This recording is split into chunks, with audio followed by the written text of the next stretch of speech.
మనుషులను ఎప్పుడూ నమ్మద్దు. ఇది మాత్రం వాస్తవం. ఎంత బాగున్నా సరే కొత్తగా స్నేహం చేసిన వారిని అసలే దగ్గరకు రానివ్వద్దు. వారికి దూరంగా ఉండాలి. ఇక మోసం చేసే మనస్తత్వం ఉన్న వాళ్లకు ఇంకా దూరంగా ఉండాలి. లేదంటే ఏదో ఒక రోజు మోసపోవడం ఖాయం. ఇక డబ్బు విషయం గురించి అయితే వేరే చెప్పనక్కర్లేదు. ఇలాంటి నమ్మకమే ఓ అమాయకురాలి ప్రాణం పోవడానికి కారణమైంది. ఇక మరో విషయం ఎవరైనా సరే గుర్తుంచుకోవాలి. ఉచిత ప్రయాణం కదా అని ఎవరు పిలిచినా వెళ్ళొద్దు. ఎవరి మనసులో ఏముందో ఎవరికి తెలుసు. పోలీసులనే ఆశ్చర్యానికి గురి చేసిన ఈ కేసుని మీరు చూడండి. ఈ కేసుని ఓ జీరో టికెట్ సాల్వ్ చేసింది. నవంబర్ 14న మేడ్చల్ జిల్లా దుండిగల్ పోలీసులకు ఒక కాల్ వచ్చింది. బహదూర్పల్లి కాకతీయ లేఅవుట్ లోని నిర్మానుష్య ప్రాంతంలో ఓ మహిళ శవం ఉందని సమాచారం ఇచ్చారు ఓ వ్యక్తి. పోలీసులు అక్కడికి చేరుకుని చూశారు. 55 ఏళ్లకు పైగా ఉన్న మహిళగా గుర్తించారు పోలీసులు. ఒంటిపై గాయం ఉంది. తల వెనుక భాగం మీద గాయం కనిపించింది. రక్తస్రావం కూడా అయ్యింది. మొహం మీద కూడా గాయం కనిపించింది. అంటే నమ్మించి వెనుక నుంచి కొట్టి చంపి ఉండొచ్చని పోలీసులు భావించారు. ఒంటిపై నగలేవీ లేవు. దీంతో నగల కోసం చంపి ఉంటారని అనుమానించారు. కానీ అసలు ఈ చనిపోయిన మహిళ ఎవరా అని పోలీసులు వెతుకుతూ ఉండగా ఆమె శవం దగ్గర ఓ చిన్న సంచి దొరికింది. అందులో ఆధార్ కార్డుతో పాటు జీరో టికెట్ కూడా ఉంది. మహిళలు ఉచిత ప్రయాణం కారణంగా ప్రతి ఒక్కరూ ఆధార్ కార్డును క్యారీ చేస్తున్నారు. కానీ అదే హత్యకు కూడా కారణమైంది. ఆధార్ కార్డు సాయంతో మృతురాలు అంజమ్మగా గుర్తించారు. నిజామాబాద్ జిల్లా బాన్సువాడకు చెందింది ఈ మహిళ. దీంతో బాన్సువాడ పోలీసుల సాయం తీసుకొని వారి కుటుంబ సభ్యులకు సమాచారం ఇచ్చారు. అంతేకాదు అంజమ్మ గురించి అడిగితే క్లియర్ గా చెప్పలేకపోయారు ఆ చుట్టుపక్కల వారు. పని ఉందని 2 రోజుల క్రితం బయటకెళ్ళింది, అంతకు మించి చెప్పలేదన్నారు. ఇక హత్య జరిగిన స్థలంలో మృతురాలు అంజమ్మ బస్సులో తీసుకున్న జీరో టికెట్ ను పరిశీలించారు. బస్ నెంబర్ ఉంది. ఏ సమయానికి బస్ ఎక్కడెక్కిందో క్లియర్ గా కనిపించింది. ఇక ఆధార్ కార్డు సాయంతో బాన్సువాడలో టికెట్ తీసుకున్నారు. దీంతో పోలీసులు బాన్సువాడ బస్టాండ్కి వెళ్లారు. ఇక ఆ బస్టాండ్ లో బస్సు బయలుదేరే సమయంలో సీసీటీవీ ఫుటేజ్ ను పరిశీలించారు పోలీసులు. బస్సును చాలా నవ్వుతూ ఎక్కింది అంజమ్మ. అయితే ఆమె పక్కనే మరో మహిళ కూడా ఉంది. ఇద్దరు కలిసి బస్సు ఎక్కారు. అయితే బస్సు ఎక్కే ముందు ఇంకా ఎవరైనా మృతురాలు అంజమ్మతో ఉన్నారా అని గమనించారు. ఆ మహిళ తప్ప మరెవరూ లేరు. చాలాసేపు బస్సు కోసం వెయిట్ చేశారు. బస్సు రాగానే ఎక్కారు. దీంతో ఆ మహిళ ఎవరై ఉండొచ్చని వెంటనే మృతురాలి బంధువులను పిలిచారు పోలీసులు. వారిలో ఓ మహిళ అంజమ్మ పక్కనే ఉన్న లేడీని గుర్తించింది. ఆమె పేరు గంగామణి. ఆమె కూడా అంజమ్మ ఉండే కాలనీలోనే ఉంటోంది. ఇద్దరు మంచి స్నేహితులు. అంతేకాదు ఇద్దరు కలిసి తరచూ కళ్ళు మద్యం కలిసి తాగుతుంటారని తేలింది. దీంతో పోలీసులు మఫ్తీలో వెళ్లి గంగామణి ఇంటికి చేరుకున్నారు. వారిని చూడగానే గంగామణికి సీన్ అర్థమైపోయింది. వచ్చింది పోలీసులు అని.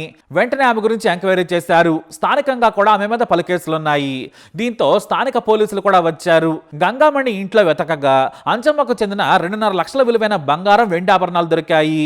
ఆమెను తీసుకుని స్టేషన్కి వచ్చిన పోలీసులు విచారించారు. నాకు అంజమ్మ మంచి స్నేహితురాలు. ఇద్దరం కలిసి మద్యం తాగుతూ ఉంటాం. చాలా సార్లు ఇద్దరం కలిసి ప్రయాణం చేస్తూ ఉంటాం. నాకు కొంత డబ్బు అవసరం వచ్చింది. అంజమ్మ దగ్గర చాలా బంగారం ఉంది. ఆమెను చంపి వాటిని దోచుకోవాలనుకున్నానని చెప్పింది గంగామణి. మరి హత్య ప్లాన్ ఎలా అమలు చేశావంటే కరుడు కట్టిన హంతకురాలిలా పక్కా స్క్రీన్ ప్లే కథ చెప్పింది నాగమణి. మా దగ్గరి బంధువు ఇంట్లో వేడుక ఉందని చెప్పాను.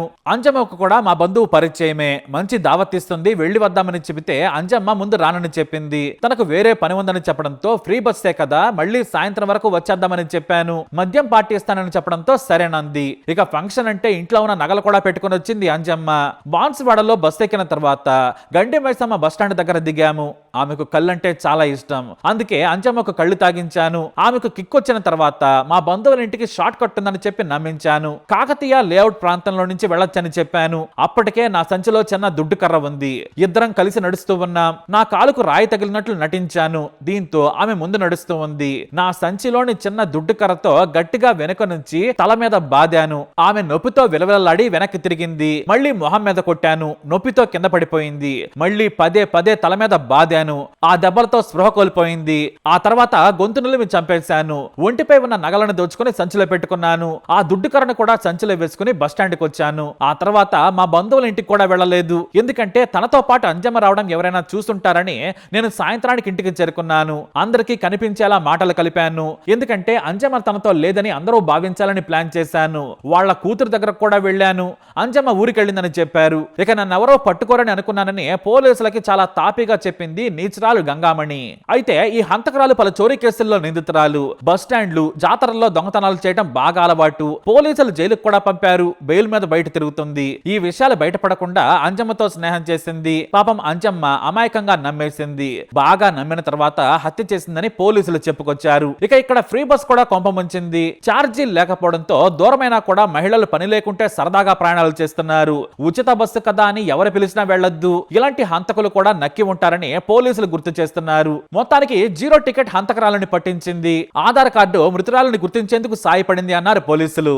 మరి ఈ హంతకరాలు గంగామణిని ఏం చేయాలి, ఏ శిక్ష విధించాలి, మీ అభిప్రాయాన్ని కమెంట్ ద్వారా తెలియజేయండి. వీడియో అప్డేట్స్ కోసం మై ఛానల్ ఫాలో అవ్వండి. అలాగే తప్పకుండా సబ్స్క్రైబ్ చేసుకోండి.